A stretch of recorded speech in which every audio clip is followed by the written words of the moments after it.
बिस्मिल्लाह रहमान रहीम। जी, तो हम बात कर रहे थे लाइबिलिटी पर। अब बात करते हैं इंटेंशन एंड एक्सपेक्टेशन की। किसी अमर वाक़या किसी इरादे को जाहिर नहीं करती। मसलन एक सर्जन को अगर ये तवक्को हो कि ऑपरेशन से मरीज़ के मरने का इम्कान है तो वो फिर भी उसका ऑपरेशन कर देता है, क्योंकि सर्जन का मकसद मरीज़ को मारना नहीं बल्कि बचाना है। अगरचे आमतौर पर इरादा और इल्म साथ साथ चलते हैं, लेकिन इसके बावजूद बाज़ औक़ात मुतवक्का मकसद हासिल नहीं होता। ये ज़रूरी नहीं कि किसी शख्स को वो मकसद हासिल हो जाए जिसकी वो तवक्को रखता है।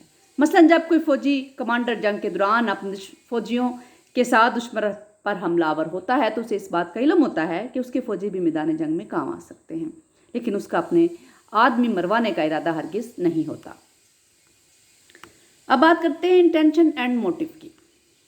कोई फेल जो है किसी भी इंटेंशन के साथ सर अंजाम दिया जाता है। एक इरादा तो फौरी यानी इमीडिएटर होता है, और दूसरा जो है वो इंटेंशन एंड मोटिव होता है। मसलन एक डाकू दो इरादे लेकर घर से निकलता है। उसका पहला मकसद तो डाका डालना होता है, लेकिन उसका दूसरा इरादा ये भी होता है कि अगर किसी शख्स ने मज़ाहमत की तो वो उसे कत्ल या ज़ख्मी कर देगा। इसका पहला फेल तो इंटेंशन की बुनियाद पर है, जबकि उसका दूसरा फेल मोटिव की बुनियाद पर है। इम्पोर्टेंस ऑफ मोटिव को देखें तो फौजदारी जिम्मेदारी आयद करने की निस्बत आम असूल ये है कि जुर्म के सिलसिले में मुहर्रक को कोई अहमियत नहीं दी जाती। अगर कोई शख्स इर्तिकाब जुर्म करता है तो उसको बहर सूरत सज़ा दी जाती है, हाँ इर्तिकाब जुर्म की वजह अच्छी हो या बुरी, क्योंकि कानून जुर्म के मोटिव को कोई अहमियत नहीं देता बल्कि जुर्म की नोयत को देखता है। कोई लॉफुल एक्ट इस वजह से गैर कानूनी नहीं हो जाता कि उसका इंटेंशन, उसका मोटिव जो था वो बुरा था।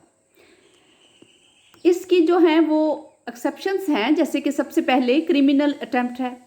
सालमंड के मुताबिक इक़दाम एक ऐसा फेल है जो इर्तिकाब जुर्म की नीयत से किया जाता है। हर जुर्म का इर्तिकाब ना हो ये फेल बजाते खुद काबिल ताज़ीर है। मसलन अगर कोई शख्स अलिफ को कत्ल करने की नीयत से उस पर गोली चला दे, लेकिन गोली बेशक अलिफ को ना लगे, फिर भी उस शख्स ने इक़दाम में कत्ल का इर्तिकाब किया। किसी जुर्म को करने के लिए 4 स्टेजेस होते हैं। सबसे पहले इंटेंशन यानी इरादा, उसके बाद प्रिपरेशन यानी तैयारी, उसके बाद अटेम्प्ट यानी कोशिश, और फिर कंप्लीशन यानी तकमील। अगर कोई शख्स किसी जुर्म का इरादा और उसकी तैयारी के मकाम तक रहता है तो उस सूरत में किसी जुर्म का इर्तिकाब नहीं होता, और ना ही कोई फौजदारी जिम्मेदारी जन्म लेती है। फौजदारी जिम्मेदारी उस वक़्त जन्म लेती है जब इक़दाम जुर्म किया जाए या इर्तिकाब जुर्म करके उसको तकमील की हद तक पहुँचाया जाए। जैसे कि अलिफ बे को कत्ल करने का इरादा करता है और कत्ल के लिए तैयारी भी करता है, लेकिन बाद में अपने इरादे से बाज आ जाता है। इससे ये साबित हुआ कि अलिफ ने कोई जुर्म नहीं किया। लेकिन अगर अलिफ बे को वाकई कत्ल कर दे तो अलिफ का ये अमल इक़दाम और तकमील के मराहल से गुजर कर इर्तिकाब जुर्म के दर्जे तक पहुँच जाएगा। दूसरी बात स्पेशल क्राइम्स हैं, यानी खसूसी जराइम। खसूसी जुर्म वो है जिसके इर्तिकाब का कोई मोटिव मौजूद हो। फौजदारी जिम्मेदारी का तयन करते वक्त मोटिव को बुनियादी अहमियत हासिल है। मसलन फ्रॉजरी से मुराद किसी को धोखा देने के लिए झूठी दस्तावेज़ तैयार करना। ऐसी सूरत में झूठी दस्तावेज़ तैयार करने का मोटिव जो है वो धोखाधड़ी है। तीसरी बात हत्तके इज्जत है, यानी डेफमेशन। अगरचे दीवानी जिम्मेदारी का तयन करते वक्त मोटिव को कोई अहमियत नहीं दी जाती, लेकिन बाज़ सूरतों में दीवानी जिम्मेदारी का तयन करते वक्त मोटिव को भी पेश नज़र रखा जाता है। मसलन हद तक इज्जत के मामले में मुतासरा शख्स दीवानी और फौजदारी दोनों किस्म की कार्रवाइयाँ करने का हक रखता है। अब बात करते हैं नज़रिया ज़रूरत।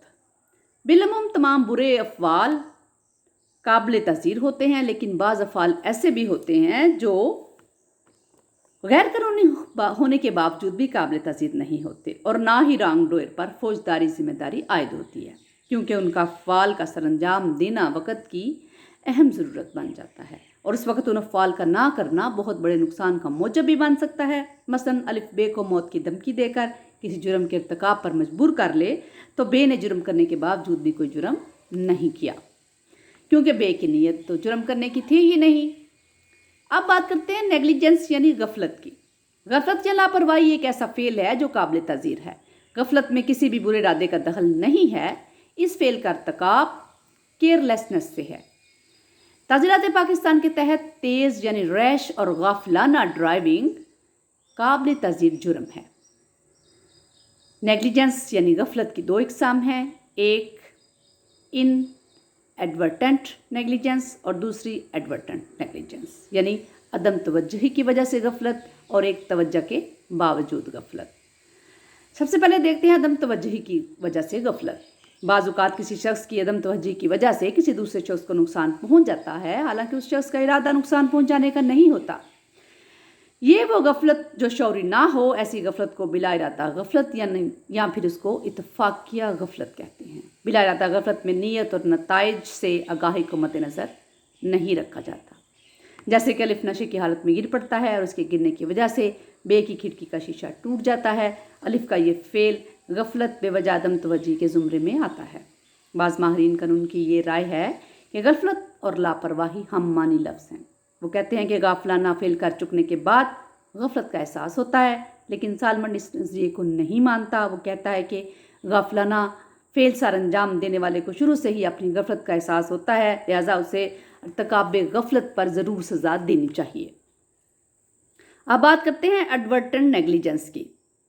ये गफलत की वो सूरत है जब किसी गाफिलाना फेल के नताइज पहले से मालूम हो, लेकिन ये नताइज हासिल करने की ख्वाहिश मौजूद ना हो। ऐसी सूरत में गाफिलाना फेल का इर्तिकाब जो है अगर कोई करता है और शदीद खतरा यानी सीरियस रिस्क मोल लेता है, इस उम्र में तेज़ रफ्तार ड्राइविंग की मिसाल दी जाती है। अब आप बात करते हैं नेग्लिजेंस एंड इंटेंशन की। सालमन के मुताबिक गफलत और इरादा दोनों का ताल्लुक दिमाग से है, लिहाजा जो शख्स इरादतन गफलत का इर्तिकाब करे उसे ज़रूर सज़ा मिलनी चाहिए। लेकिन पोलेक्स सालमन के इस नज़रिए को तस्लीम नहीं करता। वो कहता है कि गफलत किसी खास दिमागी कैफियत का नाम नहीं, बल्कि एक तर्ज़ अमल यानी कंडक्ट का नाम है। इसके अलावा बाज़ अफ़आल को गाफिलाना अफ़आल करार दिया जाता है, जबकि इनके पीछे मुजरमाना नीयत छुपी होती है। जिसकी कुछ मिसाल हम यूँ दे सकते हैं कि एक शख्स किसी शीशी में जहर डालकर मेज़ पर रख देता है। वो इस शीशी पर इस अमर का लेबल लगा देता है कि ये जहर है और ना उसे सील करता है। इस शख्स की नीयत ये है कि घर का कोई फ़र्द गलती से उसे पी ले और उसकी मौत वाक़या हो जाए। ज़ाहिर तो ये गाफिलाना फ़ेल नज़र आता है, लेकिन दर हकीकत ये एक मुजरिमाना फ़ेल है, क्योंकि जहर की शीशी रखने वाले की नीयत घर के किसी भी फ़र्द को हलाक करने की है। ये